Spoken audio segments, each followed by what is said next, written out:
Aspiration, সেই অ্যাসপিরেশনটা যেহেতু বারবার ব্যর্থ হয়েছে ডেলিভার করতে, এই ডেলিভারিগুলো যেটা হয় প্রত্যেকটা জেনারেশনের উপরে আরেকটা জেনারেশনের দায় আকারে জমে থাকে।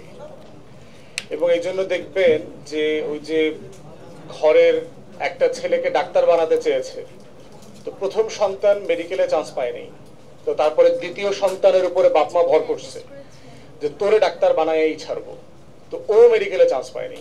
এখন আর ধন বাকি আছে একজন, এখন তারে বুয়েটের কোচিংও করায়, মেডিকেলের কোচিংও করায়, বিশ্ববিদ্যালয়ের কোচিংও করায়, বাট দিন শেষে বলে তোর কিন্তু চান্স পাইতে হবে মেডিকেলে।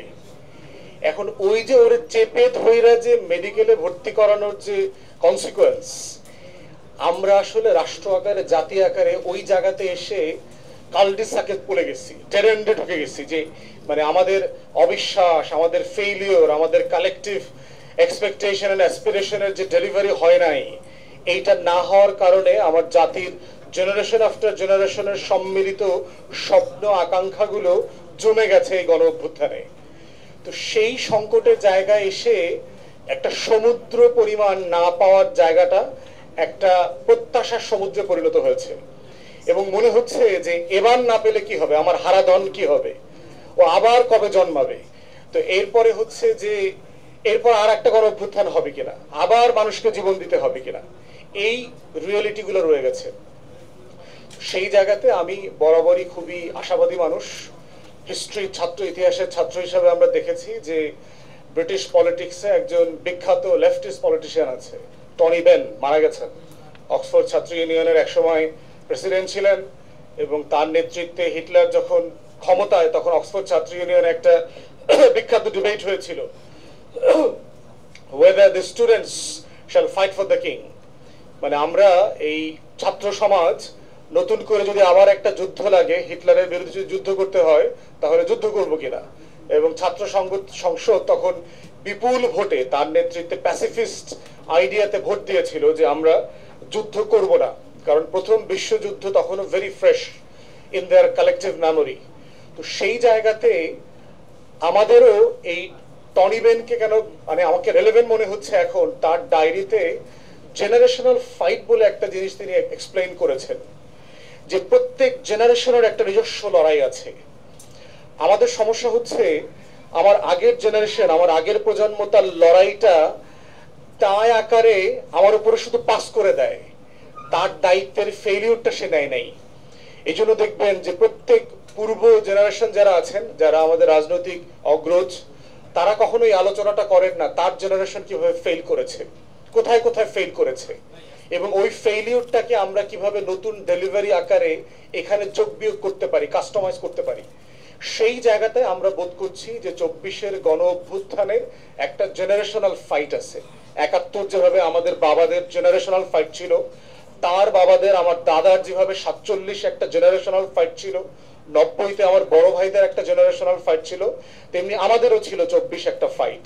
এবং এই ফাইটটা দাঁড়ি নাই, লড়াই, জাতি গঠন, রাষ্ট্র গঠনের যে লড়াই, এই লড়াইটা হচ্ছে কমা দিয়ে চলতে হয়। এটাই হচ্ছে একটা বিপ্লব, একটা পরিবর্তন, একটা গণ অভ্যুত্থান, একটা যুদ্ধ, একটা ভোট, একটা সবকিছু ম্যাপ পরিবর্তন, এই সবকিছু মিলায় হচ্ছে সেই লড়াই।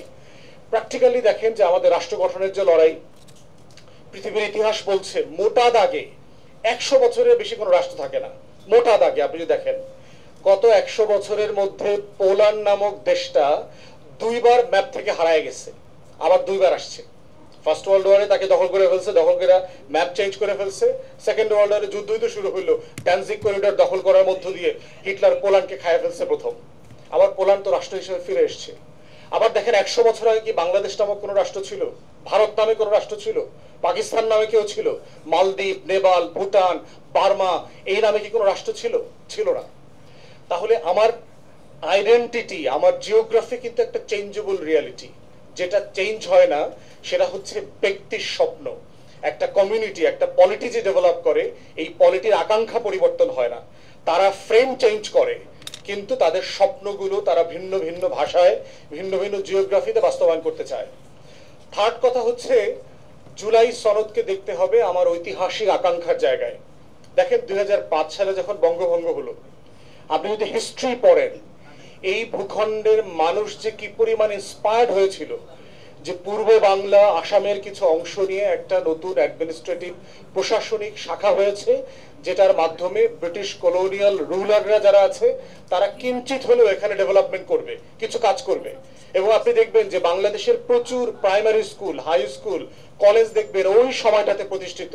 স্কুলগুলো, কলেজগুলোর নামও দেখবেন interesting, jubilee school, jubilee college, এরকম দেখবেন খুব বিখ্যাত বিখ্যাত বিভিন্ন জেলাতে স্কুল কলেজ আছে। এবং সেটা সেই সময়টাতে হয়েছে 1905 থেকে 1911।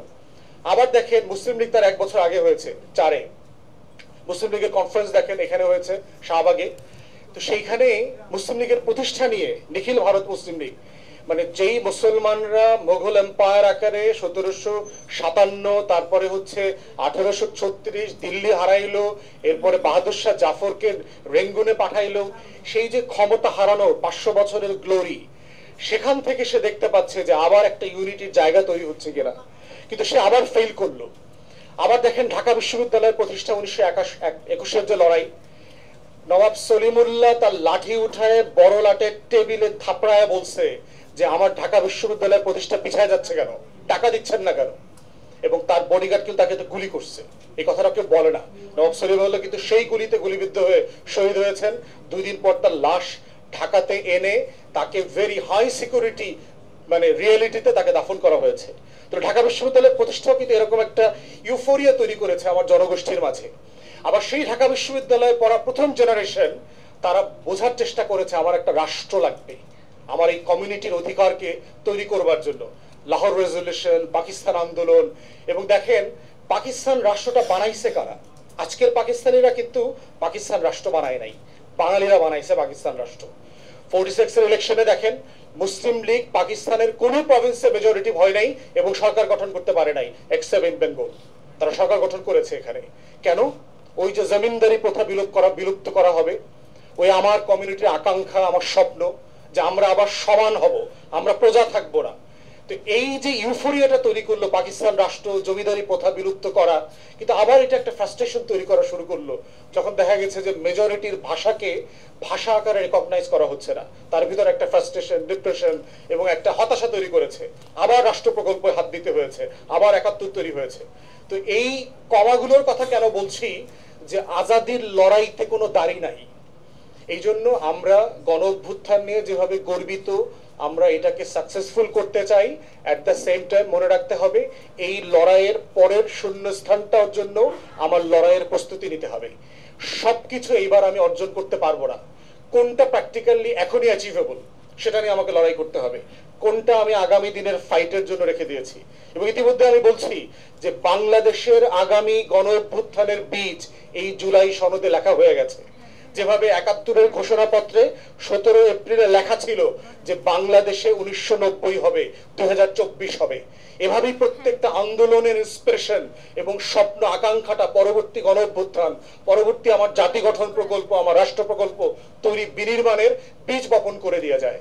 অতএব সেই জায়গায় রাজনৈতিক দল এবং পলিটি আকারে আমাকে দেখতে হবে যে আমার গণ অভ্যুত্থান পরেরটা কতটা ভায়োলেন্ট হবে, আর কতটা পিসফুল হবে, কতটা ডেমোক্রেটিক হবে, এবং কতটা হাসিনাকে ফেলে পালানোর মতো করে করতে হবে।